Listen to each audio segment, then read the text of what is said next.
Champion. Acceleration of Armstrong is absolutely frightening here. Or cheat. They say, it's impossible, so he must be doing something. Legend. People look to him as a hero. Or liar.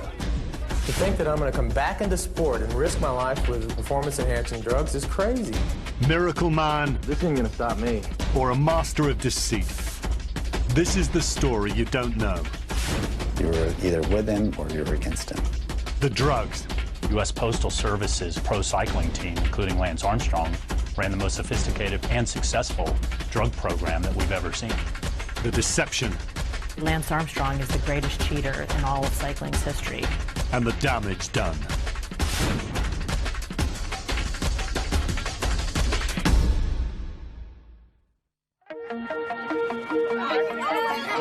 Lance Armstrong, an American success story.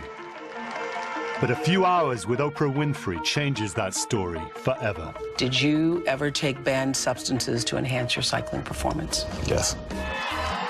After years of denials, Armstrong finally admits that none of his 7 Tour de France victories was raced cleanly.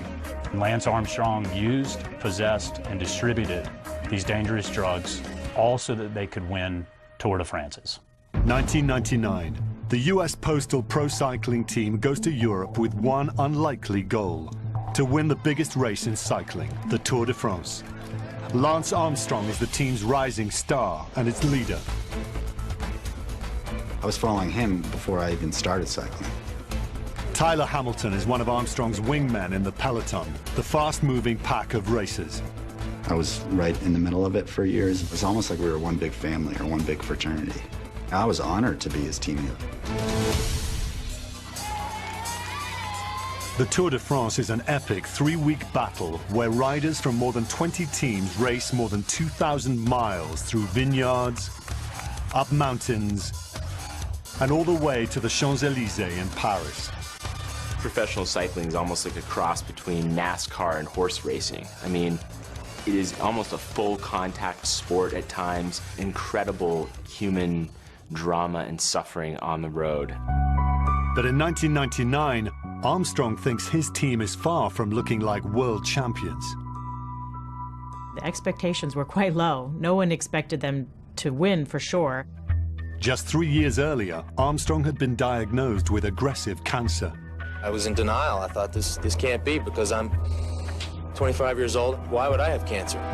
It involved, chemotherapy, treatments, the drugs that really could have destroyed his athletic career.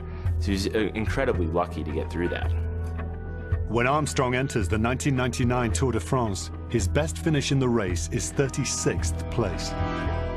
His demeanor back then, he was a lot more unsure of himself. He wasn't sure, would he be like post-cancer? Armstrong in 1999 was very much an outside threat. But in the race's early prologue stage, Armstrong stuns the crowd by blowing away the previous year's winner by 16 full seconds. That is astonishing.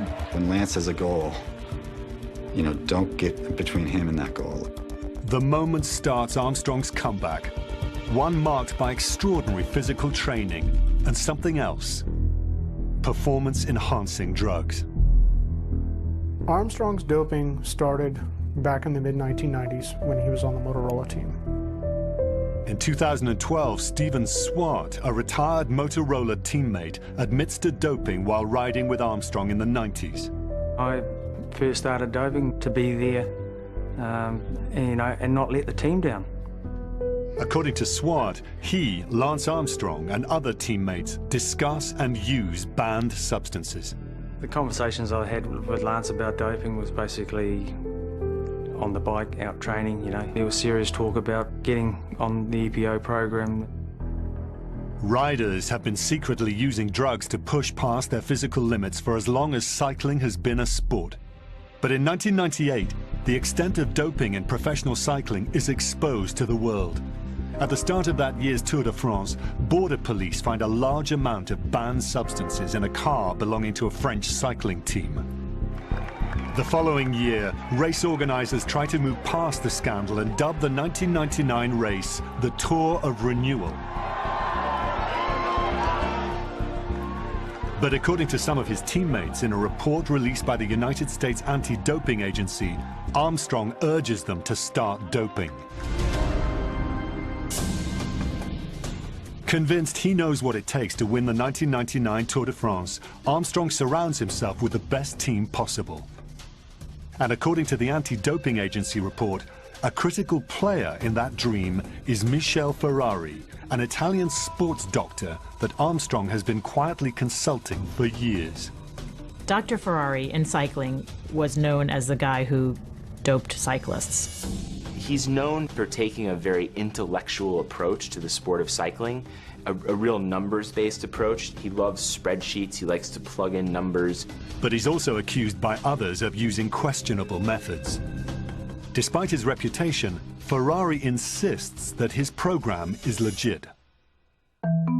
According to the USADA report, some US Postal Team members say Ferrari guides them in the use of banned substances. Tyler Hamilton is one of those riders. It started with a simple red testosterone pill. I didn't want to go against the grain. The Tour de France was right around the corner, and I knew if I wanted to make the team selection to get into the Tour de France, that might be the deciding factor. Idealistic riders like Hamilton find themselves on a slippery slope. Basically, you would be given vitamin shots in the beginning and taught how to shoot up B12 into your veins, so you knew your way around the syringe pretty easily. And the real creepy thing was they would always say, everybody's doing it, just like you'd hear in high school. Even for athletes in peak condition, bicycle racing brutalizes the body. Banned substances like cortisone, testosterone, and human growth hormone aid in reducing pain and boosting muscle growth. But in the long and grueling tours, there's an even more sought-after drug, one that targets the blood. There's a very, very long name for EPO. It's erythropoietin, and to hide it on the team, they called it Edgar, as in Edgar Allan Poe. Synthetic EPO is often used to treat patients whose bodies can't make enough red blood cells. EPO increases the number of your red blood cells, and the red blood cells are what carry oxygen around the body. For cyclists, the extra EPO-created red blood cells feed oxygen-starved muscles, providing an unnatural and unfair boost in performance. As racers hit the walls of their cardiovascular limits, those doped on EPO are able to push past. You just don't finish tired, you know, a lot fresher. Your recovery is so much quicker. According to the USADA report, Armstrong and some of the other US Postal Team riders perfect their use of EPO. The real problem becomes securing a steady supply of it during the 1999 Tour. According to Tyler Hamilton, Armstrong devises a plan. During the race, an anonymous Frenchman waits for a call on his prepaid mobile phone. He is Lance Armstrong's personal handyman and is known to members of the US Postal Team as Moto Man. Oui. After he gets his instructions, he races off. With him, according to Tyler Hamilton, is a thermos filled with EPO. Heading for an area that will be crowded with cycling fans, he is a shadow on the move. The Frenchman's mission is to deliver EPO for Armstrong and key teammates whenever it's needed. The sophistication came not just from something like Motoman, but the idea of how Motoman fit into this grander plan. That like, okay, here's what we need and here's who's going to provide it, and then here's how it's going to get to us in a way that's undetectable. Slipping into the US Postal Team's vehicle, Motoman opens the package and stashes the goods. When riders return to the camper, they find EPO-filled syringes tucked into their shoes. According to Tyler Hamilton, riders put their used syringes into empty drink cans, dispose of the evidence, and get ready for the next grueling stage of the Tour de France. They got themselves a climber on that team. On July 13th, an elite group of riders breaks from the peloton and races to the top of a 6,000-foot mountain. The 1999 Tour de France is on the line, and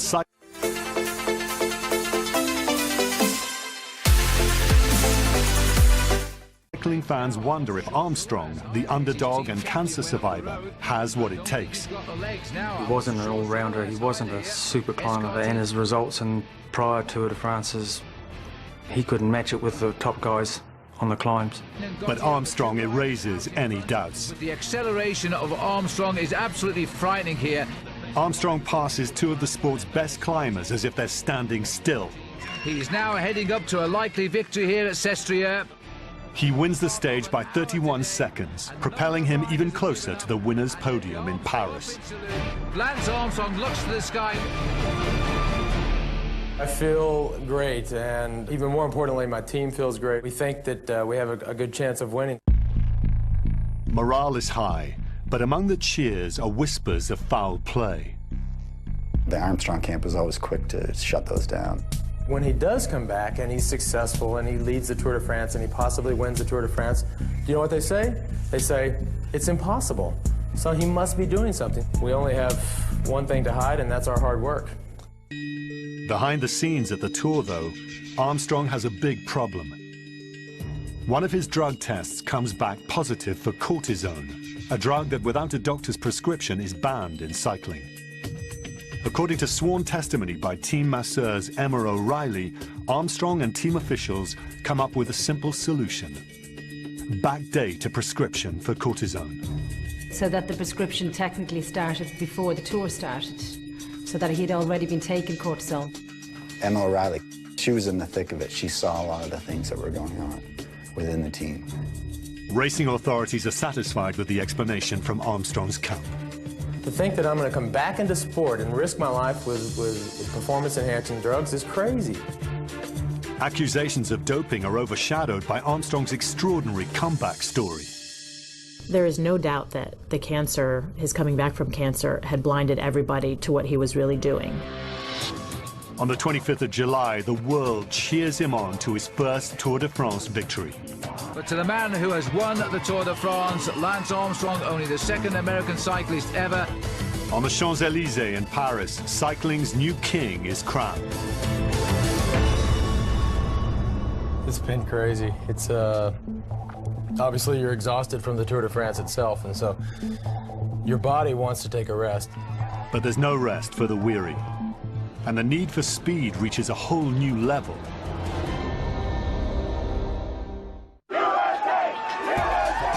Against the odds and nearly everyone's expectations, Lance Armstrong wins the 1999 Tour de France. This is his Tour de France, Tour de Land. Far from scaring him straight, a close call with a positive cortisone test seems to prove one thing. In the high-stakes, high-speed world of cycling, it's not just about being the best rider, but the best doper. Those were dark years. You know, doping was just massive back then, and it was, you know, the majority of the peloton was doing it. When it comes down to the preparation or what you're doing or which doctor you're working with, that's the difference between being number one and number two. His top competitors, if they were using a certain drug or even asked someone about a certain drug, he certainly knew it and asked his doctors about it immediately. He really knew how to figure out what other people were doing, so he would up his game. Part of the game was staying ahead of the testers, which is about to get a lot harder. In early 2000, the cycling world hears rumors that a new test is being developed for EPO. According to USADA and some of Armstrong's teammates, Dr. Michel Ferrari and Armstrong have the inside line on the test and devise a way around it. A lot of people knew how the tests work, but they had the intelligence to be able to say, okay, well, how do we use that information to make sure that I don't test positive?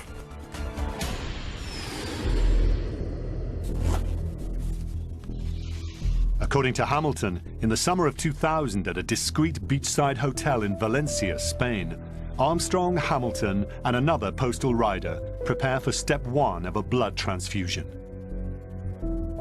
They would take their own blood out, and then during the tour, they would put it back in, so that gives you extra red blood cells for endurance. The process of banking one's own blood isn't new, but its use by athletes as a way to artificially enhance performance has been banned since 1986. Receiving blood transfusions in hotel rooms, that's a really dark place. After about an hour, bags of warm blood are put into coolers and go into storage. According to Hamilton, a few weeks later, on the 11th day of the 2000 Tour de France, the same 3 cyclists enter another hotel room, this one near Mount Ventoux, France. They grab a hanger from the closet and basically hang the blood bags from a picture hook on the wall and sit there on the bed and transfuse the blood. In less than 30 minutes, the blood they drained in Spain is back in their bodies.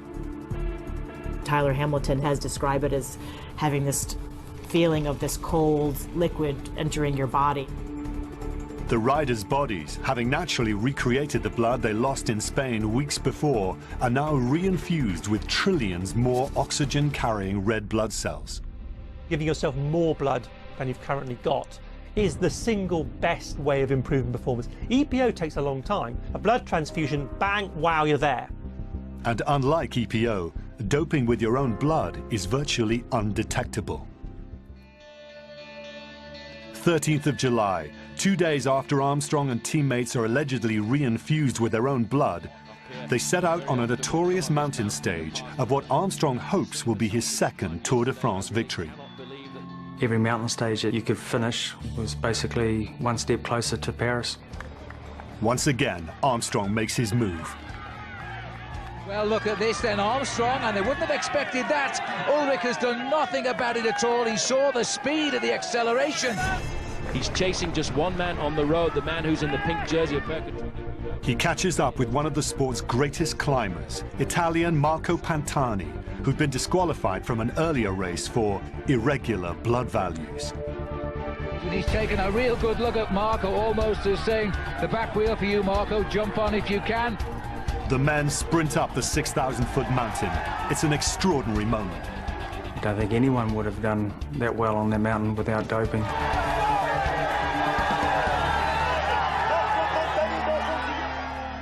Ten days later, Armstrong claims his second Tour de France victory. But once again, he faces accusations of doping. He confronts his critics head-on and even uses his celebrity to publicly challenge them in a 2001 ad for Nike. Everybody wants to know what I'm on. What am I on? I'm on my bike, busting my ass 6 hours a day. What are you on?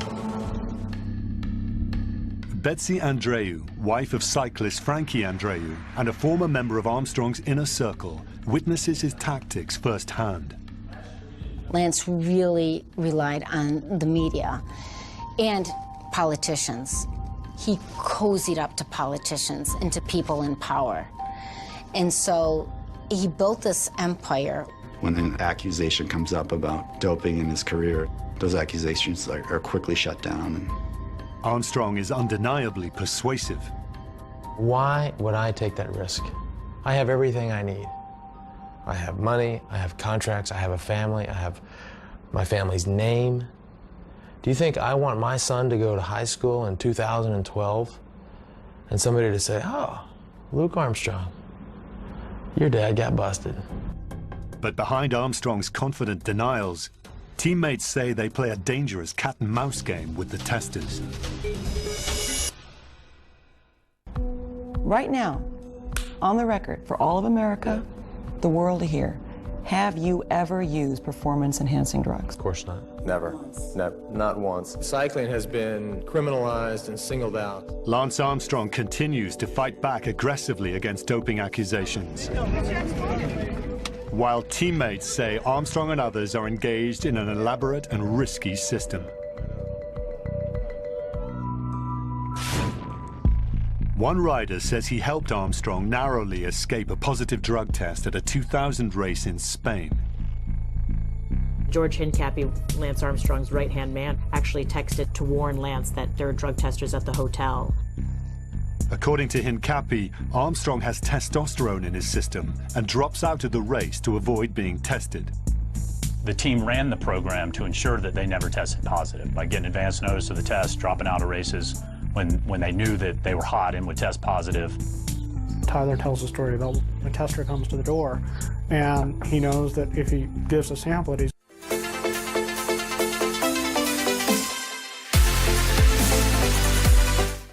wanted to get to test positive, so he and his wife both literally hit the deck and hide and pretend no one's home, and the tester leaves. But that's how simple it is to evade a test. Just pretend you're not home. According to USADA, the team also uses other, more scientific ways to avoid positive tests. US Postal Team cyclists say Dr. Ferrari develops new and nearly undetectable ways to administer EPO to the team. His doctor decided it was better to inject it intravenously rather than just injecting it under the skin. Injecting smaller amounts of EPO directly into their veins reduces the number of hours EPO stays in the system, which is key when testers are regularly making house calls. If you took it in the evening, didn't answer the door, the next morning you would be clear. I passed hundreds of tests when I probably shouldn't have. The time I was riding, we had doctors that were one step ahead of the testers. At the beginning of the 2004 season, Armstrong and crew appear to be unstoppable. Remember John Gotti, the Teflon Don. Every time he escaped a conviction, his influence and power grew within the Mafia because they all believed he would never, ever be convicted. Lance had sort of that aura that no one was going to ever be able to catch him. One win away from a record-setting 6 Tour de France wins, Armstrong is living the life of an international icon, complete with a rock star girlfriend, Sheryl Crow. He inspired me. It's really easy to be there for him. He and his brand just got bigger and bigger and bigger. Through his cancer awareness charity, Live Strong, he has become one of the nation's most visible philanthropists. My friend, a true champ, a great American, Lance Armstrong. But all that money and all that fame hangs on a great lie. According to the USADA report, every single one of his Tour de France wins has been fueled by either testosterone, EPO, or blood transfusions. It's a secret he's determined to protect. Lance Armstrong is two people. He's a person who was beloved and who was very charismatic. And there's a dark side of Lance Armstrong, and ruined many lives and intimidated people and ruined careers. Accusations, leaks, and threats are met with a swift counterattack by the Lance Armstrong machine. We're sick and tired of these allegations, and we're going to do everything we can to fight them. They're absolutely untrue. We filed action in England. We filed action in France against everybody involved, and enough is enough. There wasn't a whole lot of in-between with Lance. You were either with him or for him, or you were against him. At the 2004 Tour de France, Italian cyclist Filippo Simeoni finds out what it's like to be up against Armstrong. Simeoni first lands on Armstrong's hit list in 2002 when he testifies against Armstrong's friend and consultant, Michel Ferrari, in a trial that convicts Ferrari on sports fraud. Lance, in turn, went after him. He went out to crush him. The conviction is later overturned, but according to USADA, as far as Armstrong is concerned, Simeoni has done the unthinkable. He's broken cycling's unwritten law. Nobody speaks out. Nobody speaks out. Everybody, takes the secrets. You're expected to take the secrets to the grave. At the 2004 Tour de France, the war of words between Armstrong and Simeoni escalates. During the 18th stage, Simeoni sprints away from the peloton to join a breakaway group. Armstrong, already well ahead in overall time, risks his own standing in the Tour by wasting precious energy to chase him down. I've never seen this. As Simeoni looks over his shoulder and says, I can't believe it, I've got Lance Armstrong with me. It's unprecedented that the yellow jersey, the race leader, would attack this late in the race and on such an inconsequential stage. Armstrong pressures Simeoni to fall back from the breakaway group. In a stunning nod to Armstrong's power and influence, Simeoni obeys. Then cameras catch Armstrong's final handmade message, apparently referencing Simeoni. Zip your lips. That stands out to me as one of probably the ugliest moments I've seen in sports. He's a bully. He had a lot of power within the peloton. And it appears Armstrong will go to great lengths to protect that power and eliminate his competition, even if it's an old friend. Lance's former teammate Tyler Hamilton, now racing for the Phonak team, is one of Armstrong's biggest challenges at that same Tour de France. Tyler's a favorite. I mean, Tyler has experience. He has the knowledge that he had a big year last year. I wanted to stay on the right side of the Lance Armstrong camp because I knew once I got on the wrong side of that fence, he was going to make my life tough.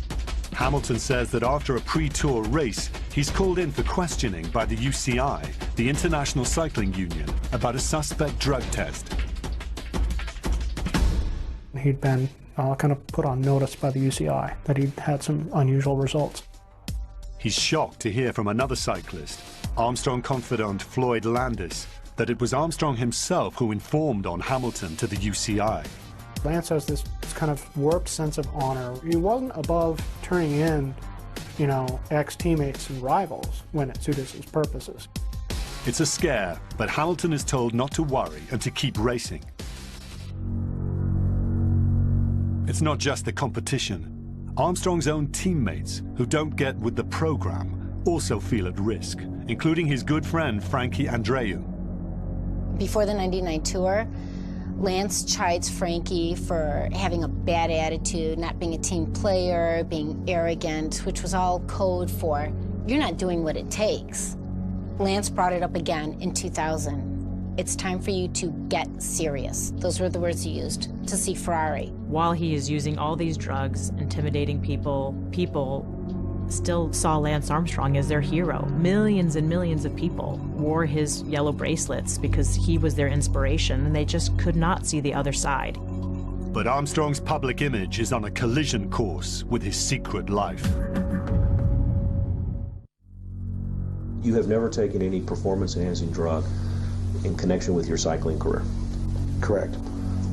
And that would include any substance that's ever been banned.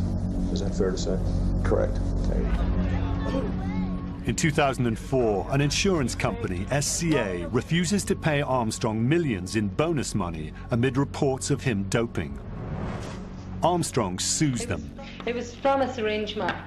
And soon his former teammates, It's an injectable. friends, I would prefer not to be here at the deposition, yes.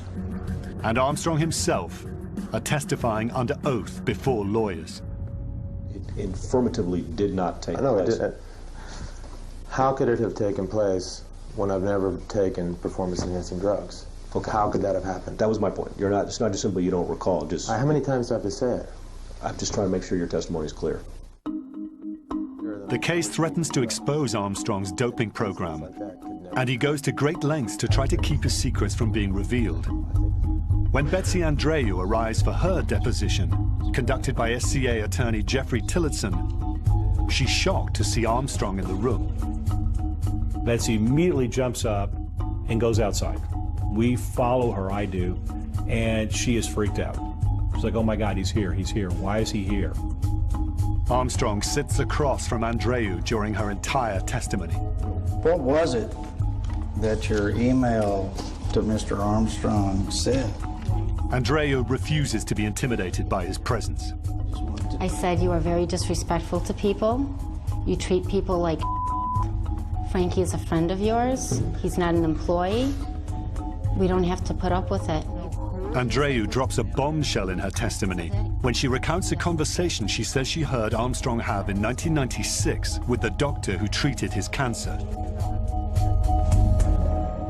And then came the question, have you ever taken any performance-enhancing drugs? And Lance said yes. The doctor said, what were they? And he said, EPO, growth hormone, cortisone, steroids, and testosterone. He's sitting at the edge of the table staring at her. You know, if he had mind control, he probably would have stopped her heart. Despite the damning testimony, Armstrong is later awarded $7.5 million. Just wanted the truth out. And this is a huge fraud in the history of sport. Shouldn't it be revealed? Shouldn't the truth be told? Shouldn't the truth matter? Once again, Armstrong's challengers are left in the dust.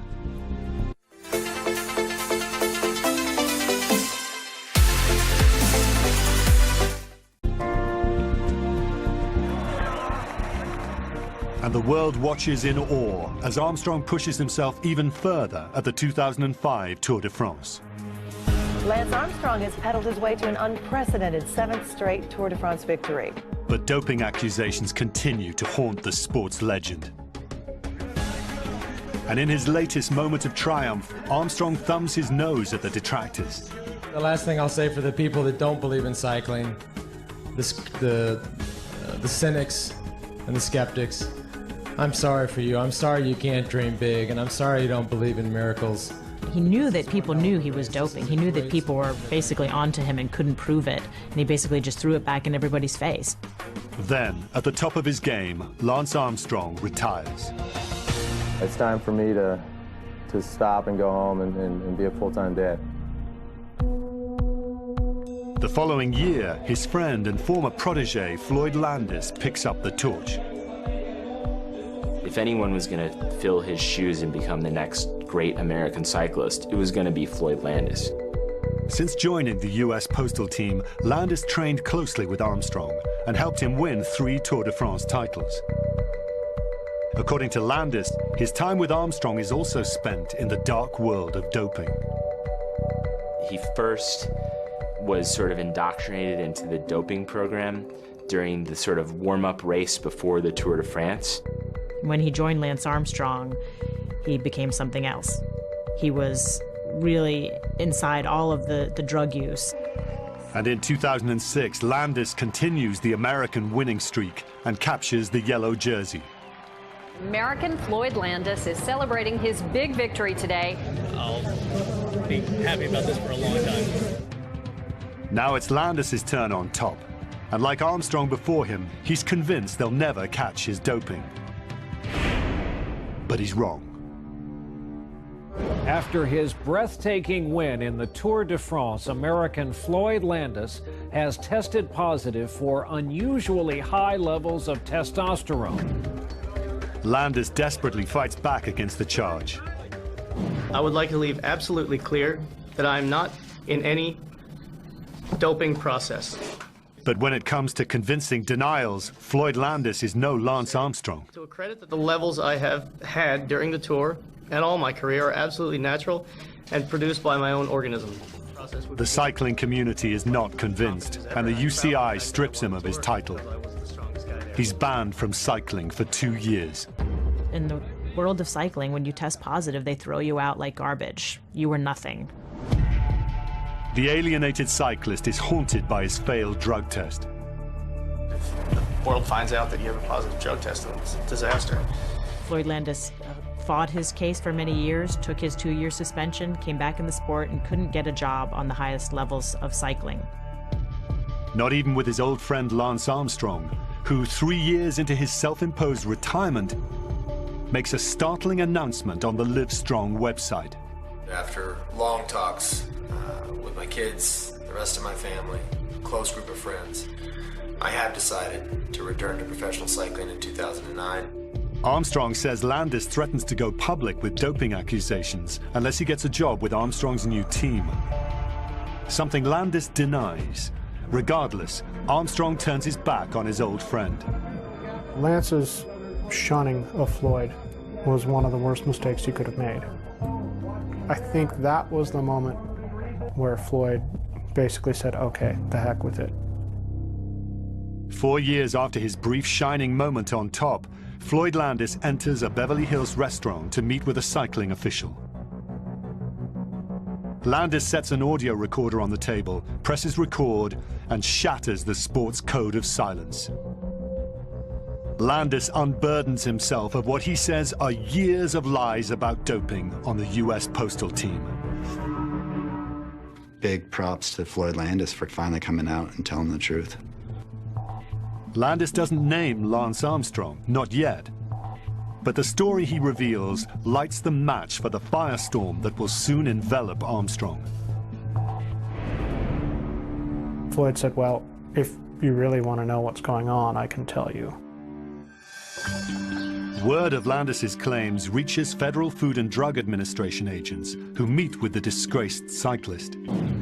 Landis tells them about doping and cycling, and this time he talks specifically about Lance Armstrong. Floyd Landis, knew where all the bodies were buried. The FDA launches a full investigation into Landis's allegations. At issue is whether or not the U.S. Postal Team under Armstrong is guilty of fraud by engaging in doping and possibly trafficking banned substances, all while under contract with a federal sponsor, the U.S. Postal Service. A grand jury had convened in Los Angeles, and Lance was in the crosshairs. Armstrong hits back. We have nothing to hide. We have nothing to run from. And he hits back especially hard at Landis. This is a man that wrote a book for profit that had a completely different version. February 2012, 2 years after the federal investigation into Armstrong begins, it's suddenly dropped without explanation. In a statement, Armstrong calls it the right decision. When the federal investigation closed, I think Armstrong justifiably felt like he dodged a bullet. But as soon as one investigation ends, another investigation begins. Under Travis Tygart, head of the United States Anti-Doping Agency, or USADA.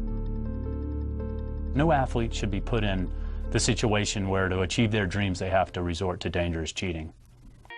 Though USADA is without authority in legal or criminal matters, Tygart can ban athletes from sanctioned sports for doping, for years, or even life. He approaches Armstrong's former teammates, including Tyler Hamilton, and they start talking. The people that were bound to this code of silence, they basically came forward and the whole thing blew open. 11 of Armstrong's teammates testify against him, including 6 active riders who are given 6-month suspensions for their own doping. The powerful Armstrong machine is in high defense mode. After he passed every single test that was administered and didn't fail a one, and they couldn't prove him guilty, they've now asked him to prove himself innocent. All I can say is that Lance Armstrong is defiant, and he will always be defiant. But the tide is turning. The opportunity to come clean is just too appealing for some who were once in Armstrong's inner circle. It was just a massive, massive weight off my shoulders, and it felt so good that, you know, immediately I knew my life had changed. I knew the right direction I was going to go, and I wanted to scream it from the top of my lungs at that time.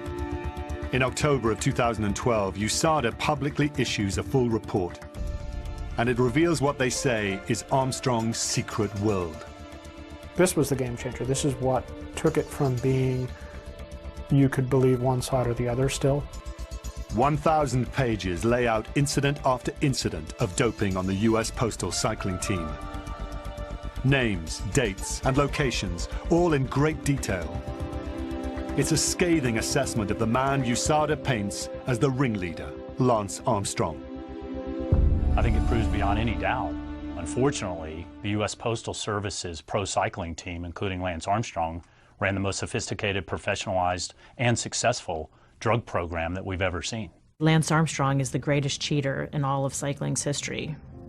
Obviously, not only by the number of tours he had won and by his success, but by the number of people he was able to co-opt into this cycle of deceit. I always thought the truth would come out because it's just too big.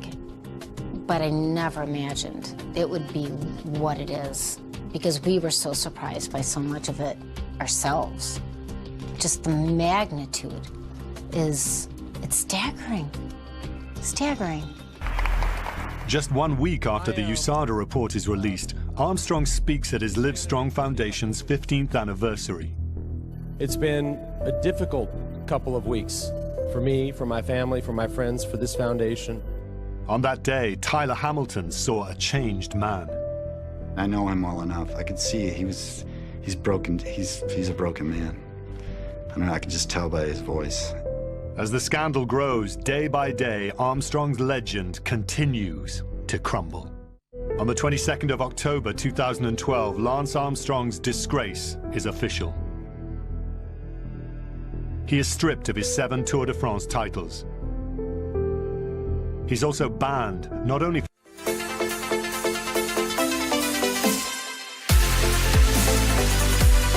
from cycling, but but from all officially sanctioned sports. In the spring of 2012, it was possible for Armstrong to come into USADA and come clean like his teammates did and get a much shorter ban. With 20/20 hindsight, it's easy to second-guess legal strategies. They wanted me to try to win the tour, but... One by one, sponsors like Nike, Oakley, Trek, and others end their association with Armstrong. He's been told from, 15 years old, you're special, you're different, you can do anything. And now he's being told for the first time in his life, like, you might be a jerk. Not only did he lie for so many years, he destroyed people that dared to tell the truth. With his back against the wall, Armstrong makes his move.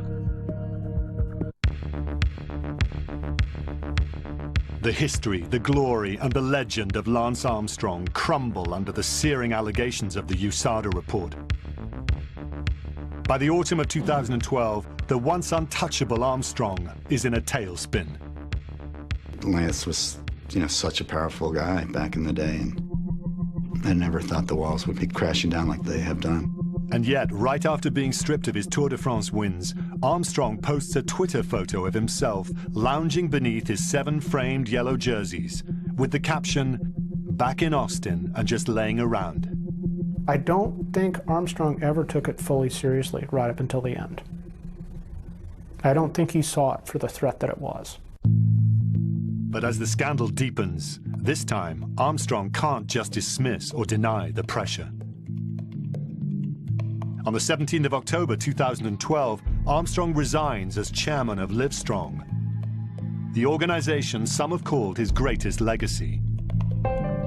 Finally, in January 2013, he makes his move. I think everybody could see what was coming, that there was going to be some kind of admission. Lance Armstrong spent 3 hours with Oprah Winfrey today in what was described as an emotional interview. Some of his advisors were really against him going on Oprah. Some of them thought, it was good maybe for his public image. That January night, millions watch around the world as Oprah gets right to the point. Did you ever take banned substances to enhance your cycling performance? Yes. But in the aftermath, some criticize Armstrong for not coming completely clean. I think the Oprah interview did him some damage because there were things he wasn't willing to address. He denied doping in 2009, 2010, even though there's some fairly strong evidence that he did. In fact, USADA analyzed Armstrong's blood samples from those later tours, and the results indicate, with near certainty, that Armstrong reinfused his own blood. There was a 1 in a million chance of that meaning he was not doping. So why was Armstrong so adamant about not doping during those later years? Skeptics question whether his admissions are related to the expiration of statutes of limitations for some of the acts he committed during earlier tours. They wonder whether Armstrong is being cautious because he could be vulnerable for what occurred during later tours. I think his problems are just starting. We're seeking the repayment of over $12 million that we paid him in prize money for winning races that he now has admitted he cheated in, and he's been stripped of those titles. The most daunting threat may come from the US Department of Justice. In February 2013, they announced they've joined Floyd Landis in a civil case against Armstrong for defrauding the US government. He's facing what's called a QI/TAM, or whistleblower lawsuit, from Floyd Landis. The federal government contends Armstrong violated the contract with the US Postal Service by doping. Their lawsuit seeks to recoup millions of dollars paid out to the team. Armstrong's attorneys are contesting the lawsuit, arguing that the US Postal Service actually benefited from its sponsorship of Armstrong and his team to the tune of $100 million. So what happens to him now? It's very hard to say, but it doesn't look good. There will be fallout from this story for quite some time. Yeah, I worry about him. I hope I think the truth will do him a lot of good. I really do. People will forgive him, and he's still a champion in a lot of people's eyes. I like to win, but I fear losing, and that might be what gets me up in the morning more than anything. For the man who said being afraid is a priceless education, The outcome of his fall from grace is still unfolding.